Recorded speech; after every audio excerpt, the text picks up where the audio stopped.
అస్సలాము అలైకుం. Hello hi everyone, welcome to Zubiyan ma'am.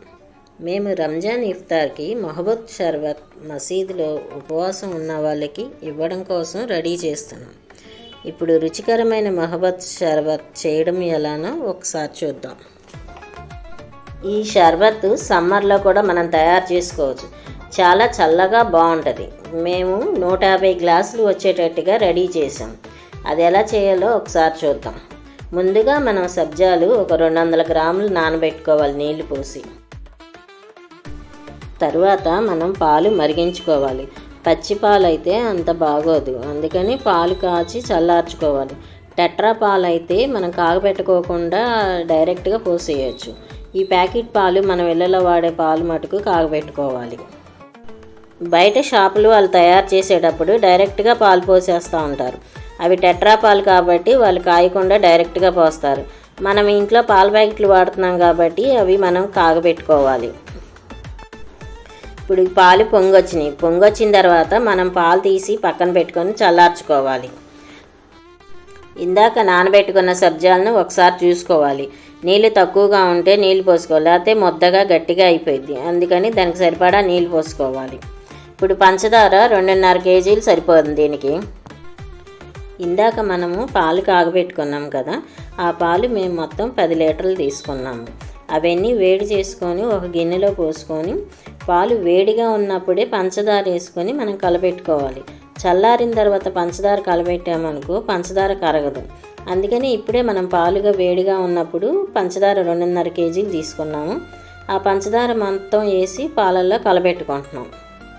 పంచదార అడుగున అలానే ఉంటుంది, అందుకని మనం ఒక గెంటితో పంచదార అంతా బాగా కలబెట్టాలి.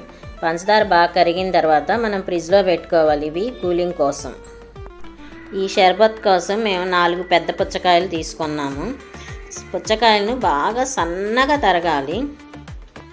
పుచ్చకాయ మొక్కలను మనం మామూలుగా కట్ చేసామనుకోండి, ఈ షర్బత్లో కలిపినప్పుడు సబ్జాలు పాలు అన్నీ వేసి కలిపినప్పుడు మనం గ్లాస్లో తాగేటప్పుడు పుచ్చకాయ మొక్కలు అడ్డొస్తూ ఉంటాయి.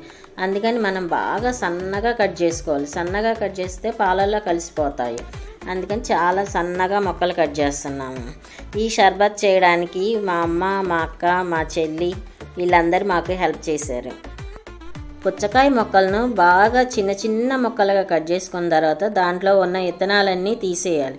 విత్తనాలన్నీ తీసేయకపోతే మనం షర్బత్ తాగేటప్పుడు నోటికి అడ్డుపడతా ఉంటాయి. అందుకని మనం విత్తనాలు తీసేస్తే బాగుంటుంది. మీకు ఒకవేళ విత్తనాలు ఇష్టమైతే మీరు ఉంచుకోవచ్చు. విత్తనాలు తీసేస్తే బాగుంటుందండి. మొక్కలన్నీ కట్ చేసిన తర్వాత అన్నీ ఒక పాత్రలో వేసి చాకు పెట్టి మళ్ళీ వాటిని అన్నిటినీ ఇలా ప్రెస్ చేసినట్టుగా నొక్కామనుకో ఉన్నాయి కూడా సన్నగా అవుతాయి అన్నమాట. పుచ్చకాయ మొక్కలు సన్నగా కోసి విత్తనాలన్నీ తీయడానికి చాలా టైం పట్టుద్ది.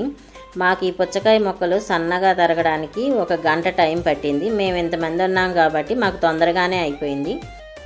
ఇప్పుడు సన్నగా కోసిన పుచ్చకాయ మొక్కలను పక్కన పెట్టుకోవాలి. షర్బత్ రెడీ చేసుకోవడం కోసం ఫ్రిడ్జ్లో ఉన్న పాలు తీసుకొచ్చుకోవాలి. ఇప్పుడు షర్బత్ కలుపుకోవడం కోసం ఒక పెద్ద పాత్ర తీసుకోవాలి. ఆ పెద్ద పాత్రలో ఇప్పుడు పాలు మొత్తం దాంట్లో పోసుకోవాలి.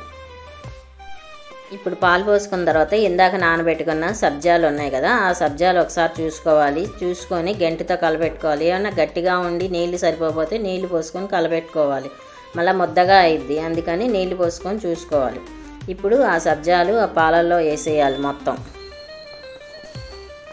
సబ్జాలు వేసుకున్న తర్వాత పాలు సబ్జాలు బాగా కలిసే వరకు ఒక గంట పెట్టి బాగా కలబెట్టాలి. పాలు సబ్జాలు బాగా కలిసిన తర్వాత రూఅబ్జా సిరప్ ఉంటుంది కదా, ఆ సిరప్ పాలల్లో వేసి కలపాలి. మనం డైరెక్ట్గా వేయకోకుండా ఒక గంట తీసుకొని గంటలో వేసి కలుపుకోవాలి. ఈ సిరప్ వేయడం వల్ల షర్బత్కు మంచి టేస్ట్ వస్తుంది. సిరప్ ఎంత వేయడమో తెలియని వాళ్ళు అయితే ఆ పాలు మనకు కలర్ మారుద్ది కదా, ఆ కలర్ మారే వరకు వేయాలి. సిరప్ కొంచెం ఎక్కువ వేసినా ఏం అవ్వదు, మంచి టేస్ట్ వస్తుంది, స్వీట్ వస్తుంది.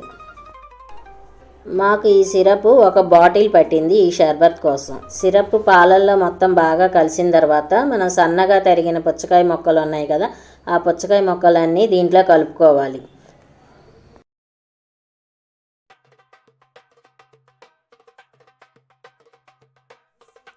పుచ్చకాయ ముక్కల్ని 2 భాగాలుగా చేసుకొని 2 సార్లుగా వేస్తున్నాము. ఒక్కసారిగా వేస్తే పాలన్నీ చిందిపోతాయి. అందుకని చెప్పి మనం పుచ్చకాయ ముక్కల్ని చాలా స్లోగా నిదానంగా వేసుకున్నాం అనుకో బాగుంటాయి. ఇప్పుడు ఇవన్నీ పాలు, సబ్జాలు, పుచ్చకాయ ముక్కలు అన్నీ బాగా కలిసేటట్టు కలుపుకోవాలి. ఇవి బాగా కలిసిన తర్వాత ఇప్పుడు ఐస్ గడ్డలు కలుపుకోవాలి. ఐస్ గడ్డల కోసం మనం ఒక రోజు రాత్రి ముందే ఒక ప్లాస్టిక్ బాక్స్లో వాటర్ పోసేసి డీప్ ఫ్రిడ్జ్లో పెట్టామనుకో ఐస్ గడ్డలు రెడీ అవుతాయి. ఐస్ గడ్డలు మనం తయారు చేసుకోవడం కుదరకపోతే బయట ఐస్ గడ్డలు అమ్ముతారు, అవైనా తెచ్చుకోవచ్చు. ఐస్ క్రీమ్ బాక్సులు ఉంటాయి కదా, ఆ బాక్సుల్లో మనం నీళ్లు పోసి డీప్ ఫ్రిడ్జ్లో పెట్టామనుకోండి ఐస్ తయారైన తర్వాత బాక్స్ ఈజీగా వచ్చేస్తుంది. మనం స్టీల్ బాక్సులు వాటిలో పెట్టామనుకో కొంచెం కష్టంగా ఉంటుంది గడ్డలు తీయడానికి. అందుకని ఆ బాక్సులు అయితే ఈజీగా ఉంటాయి, దాంట్లో అయినా పెట్టుకోవచ్చు. మేము 6 లీటర్ల ఐస్ గడ్డలు తయారు చేసి దీంట్లో వేసాం. ఐస్ గడ్డలు వేసిన తర్వాత బాగా కలపాలి. ఇప్పుడు మేము ఇవి మసీదుకి తీసుకెళ్ళడం కోసం 3 క్యాన్లో వేసి పెట్టాము. మీకు ఐస్ గడ్డలు లేకపోతే కూలింగ్ వాటర్ అయినా సరే వేసుకోవచ్చు. కానీ కూలింగ్ వాటర్ వేసారనుకో ఎక్కువసేపు కూలింగ్ ఉండదు. అందుకని ఐస్ గడ్డలు వేసామనుకో చాలాసేపు కూలింగ్ ఉంటుంది. మేము మసీదుకి తీసుకెళ్తున్నాం కాబట్టి కూలింగ్ బాగా ఉండాలని చెప్పేసి ఐస్ గడ్డలు తయారు చేసి వేసాము.